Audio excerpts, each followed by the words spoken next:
Ayan na, naka-ready na tayo. Ayan na yung ating luggage. Ito. At saka ito. Ayan. At meron tayong shoulder bag dyan. Ayan ang ating shoulder bag. Yan lang ang bit-bit natin. Kasi yan lang ang kailangan sa airplane. See you soon, Mindanao, in 2 hours. 2 hours or 1.5 hours yung biyahe natin sa Mindanao. So, yan no, malapit na. So, hello, andito na tayo sa kotse. Nag-grab na kami ang lakas ng ulan. Sobrang lakas ng ulan.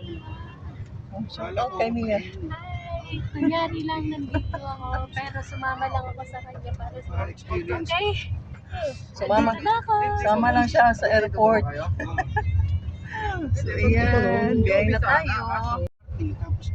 Lakas ng ulan. Mas maganda yung mas maganda yung Mia, it's just a prank.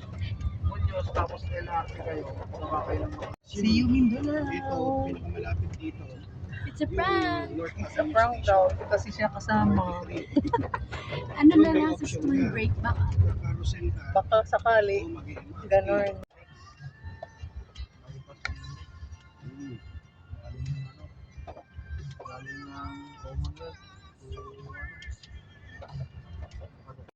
Tapos, mahirap lang yung clearance. Oo, clearance lang. Pero sa view, kita. Marami kang view. Problema. Basta na laki ng sa'yo yun eh. Madilim, makulimlim. Okay, natras ko sa planta. Kinamahan ko yung basketball court nila. Tapos eh. Bayad pa ako. Kaya dinadrive ko dati, papuntang Ilo. Dalawang.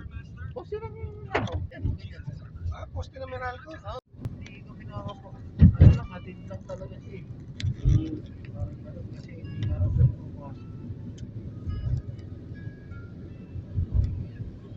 Sabi sa akin, kasama ko sa opisina. Tambay-tambay na lang pa rin. Mag-aano. Ngayon, pagka malapit na mag-flight, isang oras na lang mag-flight ko. Ngayon sa akin, 7:05 na yun. May report kasi ataw-ataw ka. Lagi ako ataw. Kaya mo na kung anong makuha niya, kung anong ano.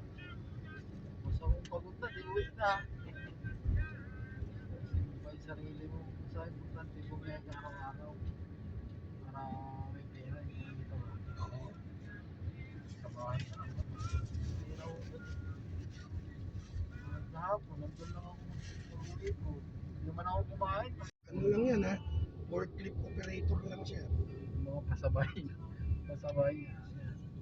Yung ano namin, kasabihan namin. Walang imposible, lahat posible. Posible. Sa customs. Totoo yun, sir. Basta pinalusot mo Ayan lang. na, lapit na tayo. Paakyat na tayo sa Terminal 3. Ang ano niyang dispatcher, collector, at saka yung isa, sa customs examiner. Yung tatlong yun lang ilalagyan mo doon. Para makalusot, no? Lusot na yun. Tapos ang sasalot doon, May contact din. pag-forwarder ka. Kaya nga kailangan mo na bawa ako, wala akong kilala. Marami nakatambay dyan sa customs. Dami dyan. Sir, padala. Magkano budget mo? Pera talaga. Mabilisan yan eh. Ito, international. Oh, yan. Yun lang, dyan din kayo papasok. Dito kasi puno dyan eh, kaya dito tayo. Hindi alam mo. Kasi pag dyan tayo, matagal. Mabuti pa tayo 30 minutes dyan. Yan lang. Kaya ako dito ko na inaano. Puno na dyan. Ayan na tayo, bababa na tayo. Yan, tatawid na mo kayo. Yan lang din mo yun. Tayo alam dyan eh. Ayan o. Daan na naman mo dyan. Ayan.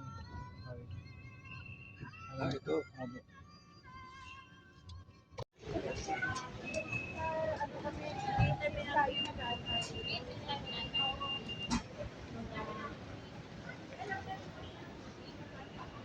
Ano?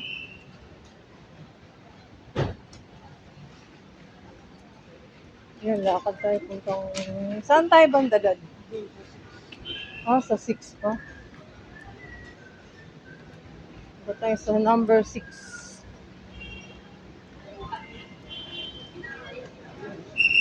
Ito yung ano, domestic dad. Ito na yung domestic. Oh,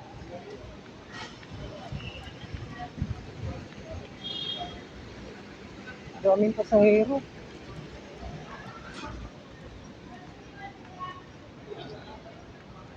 Up mo nga. Ang dami kong hawak. Up mo na. Ay, Ayan na sila. Aalis na sila.